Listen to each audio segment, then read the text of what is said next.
Welcome to Check In with Jason Lauritsen, a podcast where we explore how to create human, connected workplaces that employees love and that fuel organizational success. Now, this is the second of two special holiday episodes. In my last episode, my son Colton joined me to share his thoughts about getting a job soon and kind of what that looked like for him, and his thoughts on how his generation might approach work differently than the older generations that are already in the workplace today.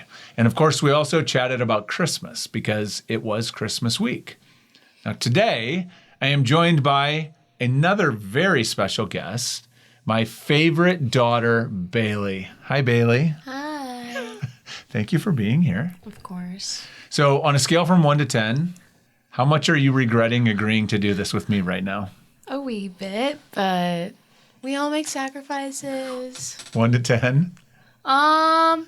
3. 3? Okay, that's not so bad. Yeah. That's not so bad. You're actually you're in it. I appreciate that.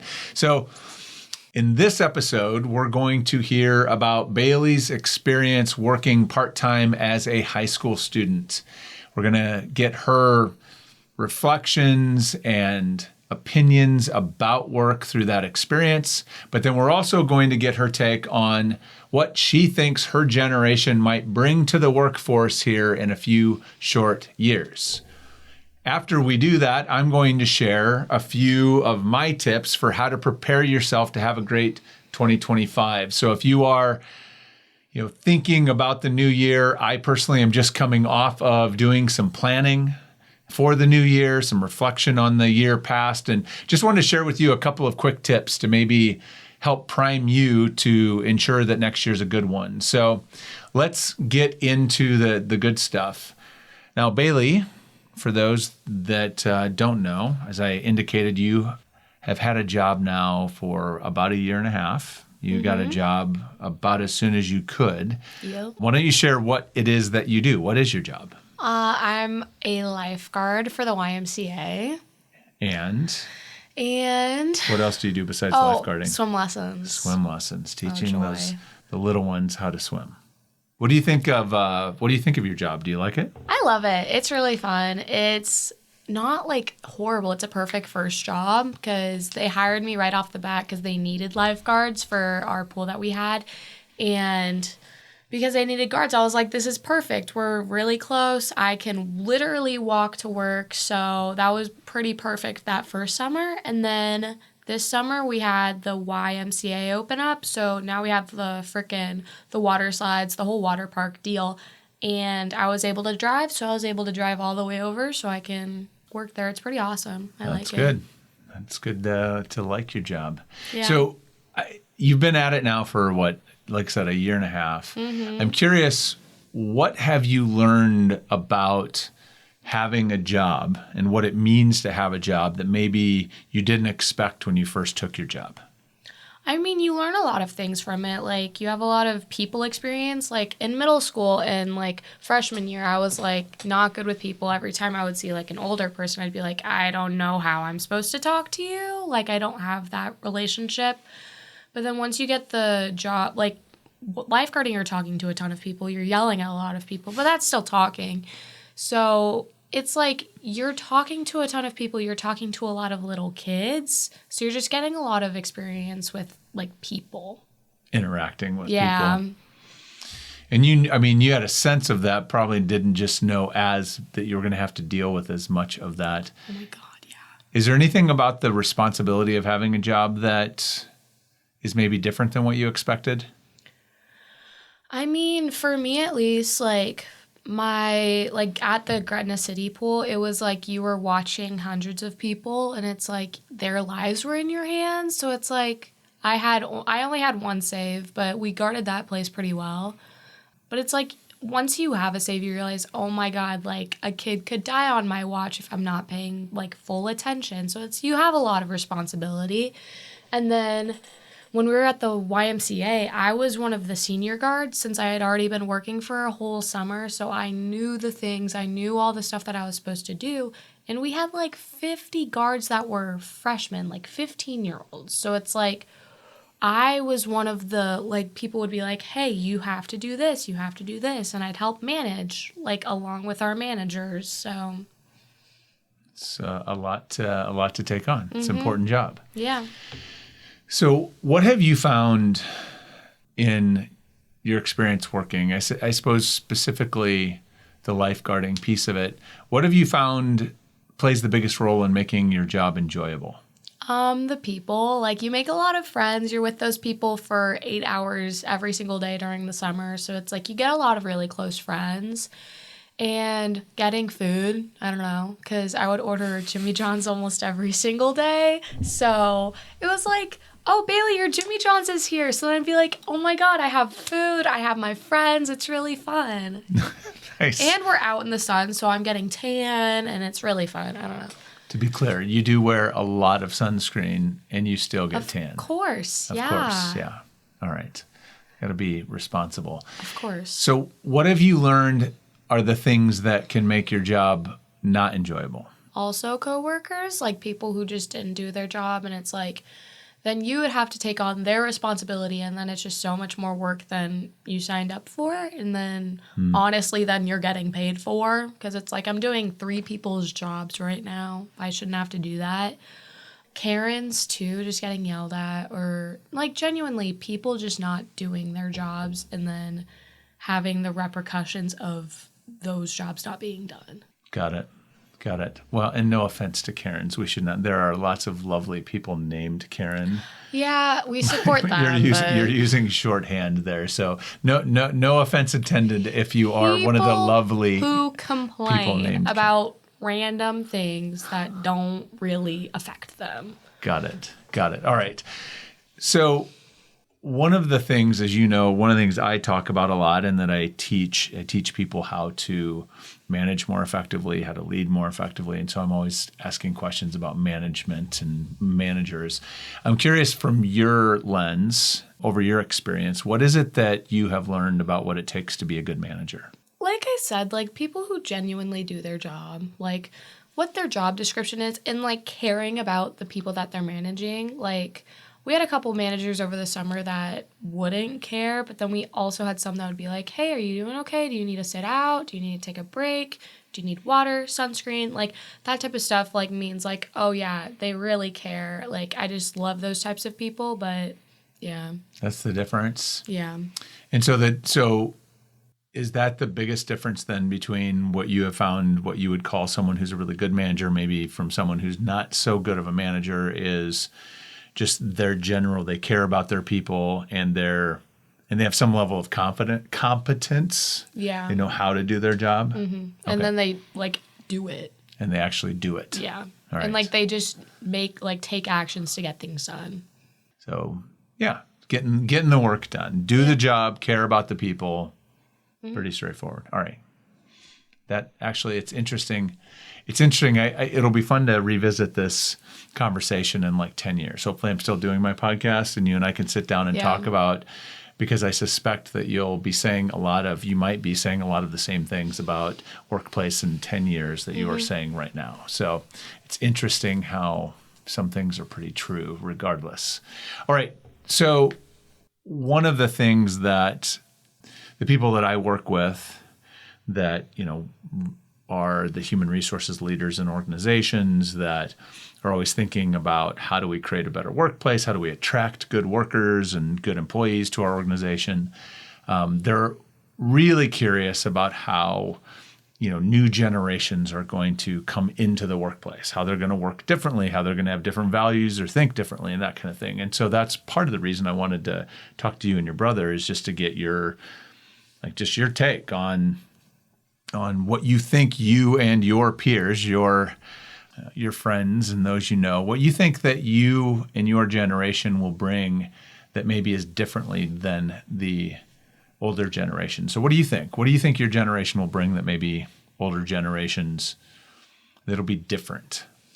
Well, I don't know. Like, social media helps us, like, experience a lot of different things, and you learn a lot of different things. So, like, well, especially, like, when we're on, I don't know, like, Instagram and stuff, you see people experiencing different things. Like, for me right now, it's like having different guards from like across the country, and they're talking about their experience and their work. And it's like, I think what we're going to bring is we're going to be like, hey, these people are getting like these experiences. How come that's not happening here? And it's what we're going to go in with a lot of outsider knowledge that like we just experienced because so many people are posting their experiences. It happens all the time, and you see it every single day. And like, what do you think will be the impact of that? Probably expecting more From like the people that employ them. Okay.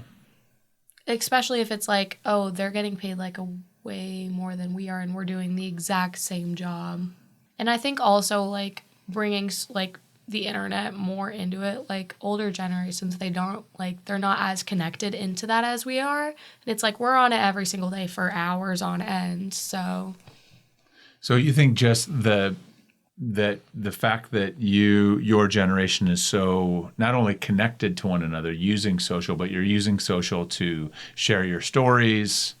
You're more open probably about talking about maybe work in social media than other generations. Well, okay, have you seen the thing where it's like a lot of places don't have like dialects anymore in America since we're so online that we're hearing all the different dialects and it's kind of mixed in? Like Interesting. New Yorkers, like the older people, they have those dialects. Younger people, they talk the same as like I do. They have the same dialect. That happens in the South and like freaking Oregon and stuff. It's like it's all getting intermixed because we hear all the different accents every single day that it's like it's morphed into one big That's accent, super interesting. like dialect. Had never considered that. And I think that's going to be kind of the same with work because you experience everything every single day. So it's like, I don't know. Well, it is interesting.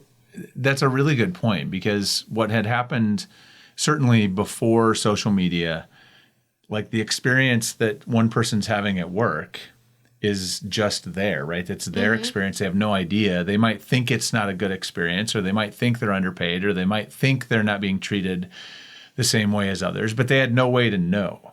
Whereas now you can go and like, or you could go out and ask, right? Here's what's happening. Is that happening to other people? And people are going to tell you. Yeah. It's like you get to hear about like things from all different types of people from all across like the country. That's a really, really good perspective. I hadn't thought of that, but yes, that is important. So I'm curious, based on what you know today, when you think about, let's fast forward about 6-8 years, depending on how long you decide to study. And you're starting to think about, finding a job, going to work, whatever that means, I guess, post college to make a living. What do you think makes for a good job? What is a good job? Well, like something that you want to do and like you want to show up for every single day. Like a bad job would be like, I am dreading this. I don't want to go. I hate this place, but I'm still going to go because it's money.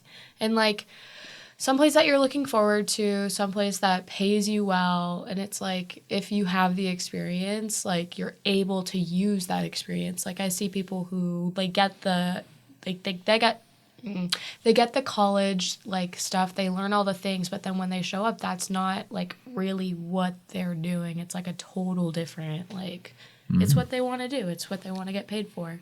So you go and get your expertise in whatever. Let's say you become a marketing person. Yeah. And you get some marketing expertise, and then you go to work at a marketing place and they're not having you do the stuff that you studied to do or that you've learned how to do. Like that's what you expected to do. Like, oh, I expected to do this, but why am I doing this right now? Yeah, sometimes that happens where the job, they advertise the job one way, and then once you get there, the experience is very different. Or they expect you to do certain things that's like, oh, but I thought I was going to do this. And they're like, well.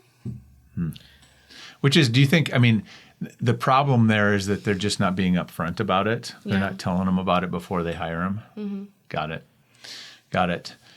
So last question for you, perspective on the future. If you were having to think about going to work for a company, go get a job someplace, and you were considering, let's say you had any, there's no concern about whether you can get a job. You're going to have to decide what company you want to go work for. You have lots of offers. What kind of criteria would be important to you in deciding what kind of company you would want to work for? A place that has good benefits, like that actually cares for their employees and like they ask the good questions. So like when you're getting interviewed, they're like asking like, well, what do you want? What do you expect from this experience? And it's like they're actually caring for your needs and your expectations. What do good benefits mean? Well, if it's your main thing and you're working full time, like healthcare. And does insurance, or do you have to pay that? That is healthcare, health insurance. Yeah, it's part of it. Same thing. Like benefit, like you're actually not only getting the money, but you're also benefiting from everything that you're getting from that job. And it's not them like taking, but they're also giving as long as you're doing your work. That I think is very well said. And just I did not know what you were going to say until we sat down to do this interview. And some of this is kind of surprising to me. I mean, I'm delighted to hear some of this, but very interesting what you are picking up, especially given that both of your parents are essentially self-employed. Yeah. So interesting. Well, I don't know. My job right now, I'm working for people. So it's like, I don't know. Yeah, for sure. You've learned a lot and gleaned a lot. And you will continue to do so. Yeah. That was really good stuff. Thank you for sharing that. I appreciate you. So let's talk about the new year a little bit. As I mentioned, here we are. This is New Year's week. We're going to welcome in a new year. And I know this is a time of year everybody has very different feelings about. I love it. I've loved it for, I guess, most of my adult life because it's not because, interestingly, in most cases, the turning of the new year in corporate, I guess, means you get a new budget, which is kind of nice, right? You start over, you get a fresh start, you start your performance cycle, and you get kind of this fresh start.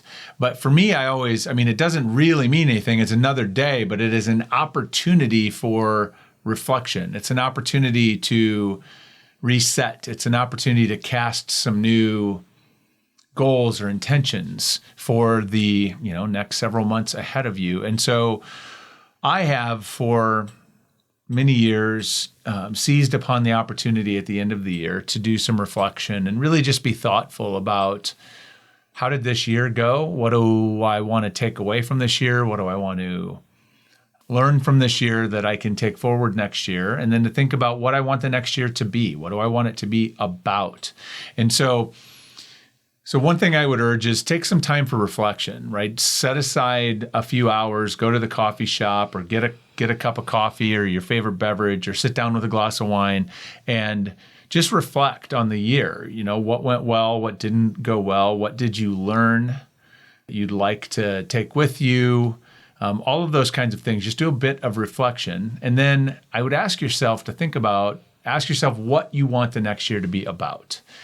And I have several, I'm lucky enough to have several friends who are coaches. And one of the things that I noticed they do and they have urged others to do and they've urged me to do over the years is to pick a theme or a word for the upcoming year that's kind of going to really be where your focus will be. It's kind of a statement of intention. It's something that really means something to you, but when you think of it or when you see it, it will remind you of this intention throughout the year.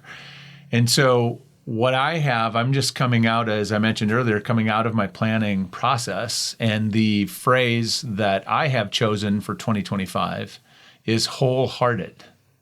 This bubbled up in some of my reflection work as something that was sort of, my intuition was kind of suggesting that to me, that was important. And then I did a bit of writing about it and it really sort of resonated with what I need my work to be next year. And it's really meaningful to me, and I think it'll be important throughout this year.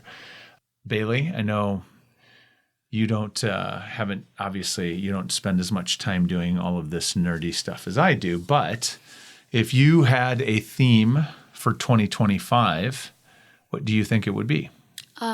College, since like my whole next year is going to be focused on like where I'm going, what my future is going to be like, what am I going to do for the rest of my life. So college, 12 months of college. That makes sense to me. That seems like probably a pretty good intention and focus. So there it is. First tip is figure out what your theme is going to be. What's next year going to be about? Like I said, it can be wholehearted is sort of abstract, but sort of very much about the intention of my work in my life in 2025. For Bailey, college is really, it's about a goal. It's about a specific focus of what's really important as she thinks about the next 12 months. What's it going to be for you? So what's going to be your theme? That's question number one. The second thing that I have found profoundly helpful when I go through these reset periods at the end of the year into the new year is I like to consider the question, what baggage do I want to put down, to leave behind in 2024, in the year past? What baggage do I not want to carry with me into the new year? Now, if you are a follower of my work, you have likely encountered me writing about or talking about psychic baggage in the past. When I talk about baggage, what I mean is these are things that you're carrying that sort of have a load on you, that mentally have a load on you. Maybe it's a relationship that used to be really positive that has turned negative or toxic or isn't working. Maybe it's a conversation that you need to have with someone who you are close with, that you've been putting off and avoiding because you know it's probably going to be difficult, or it has high stakes and you just don't want to have it. It might be a decision, a career decision that you need to confront or make. It might be getting serious about, committing to something, your health, your finances, whatever that is. You've got some baggage you're carrying that once you make the decision to move forward, you can put that baggage down. You set it down and say, I am not carrying this baggage into 2025. What does that look like?